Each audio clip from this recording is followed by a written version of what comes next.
राधा रानी के मायके पर बात छिड़ी और दो संतों के बीच एक तरह से जुबानी जंग छिड़ गई है। ये जंग का पटाक्षेप कैसे होगा हम जानेंगे। पंडित प्रदीप मिश्रा हमारे साथ हैं। आपका स्वागत है न्यूज़ 18 में। श्री शिवाय नमस्तुभ्यम। न्यूज़ 18 के सभी श्रोता भाई बहनों को हर हर महादेव। सबसे पहला सवाल, ये जो वीडियो वायरल हो रहा है कितना पुराना है और क्या उसकी सच्चाई है?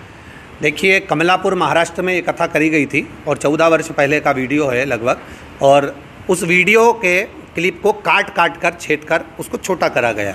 उसमें हमने राधा जी के भगवान कृष्ण के साथ विवाह भांडेर वन में जो हुआ है, ब्रह्मा जी द्वारा जो उनका कन्यादान हुआ है उसका भी वर्णन किया गया है। बरसाने का महत्व भी हमने समझाया है, रावल का महत्व भी उसमें समझाया है हमने, और अन्य प्रसंगों को उसको वर्णित किया गया है। अब उसको काट छाट कर जनमानस में गलत तरह से प्रेषित किया जा रहा है, जो कि जनमानस में किसी न किसी रूप से सनातन धर्म को क्षति पहुंचाई जाए, सनातन धर्म पर आक्षेप लगे और आपस में संतों को या ब्राह्मण जन को या गुरुजन को लड़ाया जाए, वो दिखाया जा रहा है, जिससे हमारे सनातन धर्म पर लोग हंसें और हिंदू धर्म पर लोग हंसें। प्रेमानंद जी महाराज ने ये वीडियो देखा, उसके बाद वो आक्रोश जाहिर कर रहे हैं और बहुत सी बातें कह रहे हैं। क्या कुछ कहेंगे आप? देखिए, प्रेमानंद जी महाराज जी रसिक संत हैं, ब्रज के राधा का एक स्वरूप है, भगवान कृष्ण की एक स्वरूप हैं, बड़े भोले संत हैं, बड़े सहज संत हैं। कभी भी उनकी वाणी ने कोई अपशब्द नहीं कहा, कभी भी उनकी वाणी किसी के लिए गलत नहीं बोली। उनके पास में कोई वीडियो उनको लेकर गए होंगे, कोई ने उनके ऊपर दबाव दिया होगा, या वीडियो किसी न किसी रूप में उनके पास आया होगा और किसी न किसी रूप में उनको उस तरह से बताया गया होगा कि उनको क्रोध आया होगा। हम कहेंगे एक मंथरा कैकेयी को भड़का देती है, राम उनके हृदय में बैठे हैं तो राम को 14 वर्ष वन भेज देती हैं। तो कहीं ना कहीं किसी न किसी रूप में कोई ना कोई भड़काने वाला ऐसा व्यक्ति है जिसको प्रदीप मिश्रा नहीं सुहारा।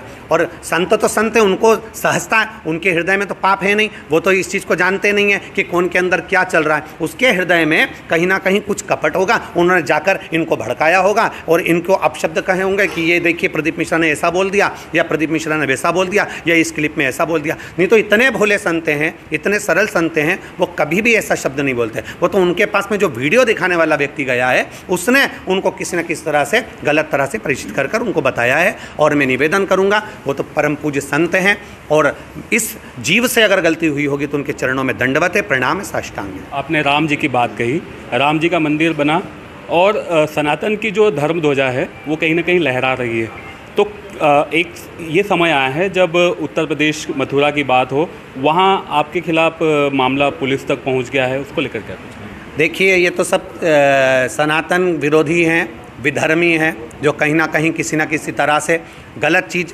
जनमानस को देना चाहते हैं।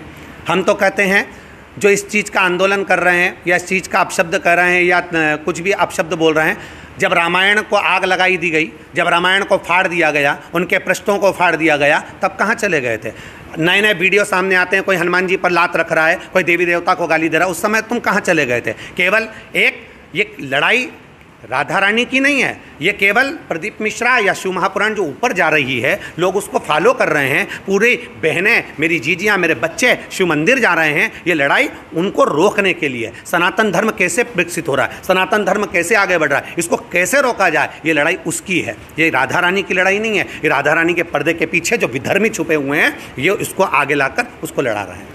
इस पूरी विवाद का या उस पूरे मामले का पटाक्षेप कैसे होगा? आप अपनी तरफ से क्या एफर्ट लगाएंगे? क्योंकि संतों के बीच में लड़ाई हो, ये कोई अच्छी बात तो नहीं है। देखिए, हमने कभी भी अपशब्द अपनी व्यासपीठ से नहीं कहा। हमारा तो दंडवत है।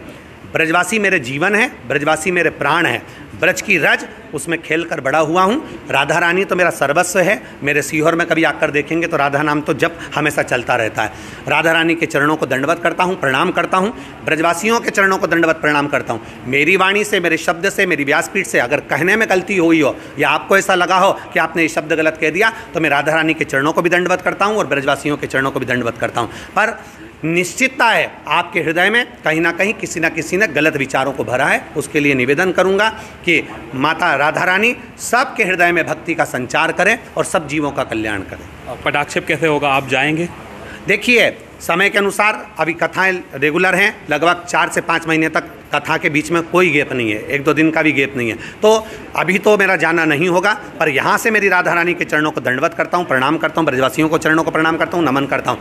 जब जैसे ही कथाओं का क्रम थोड़ा सा कम होगा, बीच में गैप मिलेगा, मैं जरूर बरसाना जाऊँगा, ब्रजवासियों के बीच में बैठूंगा और उनको प्रणाम करूँगा।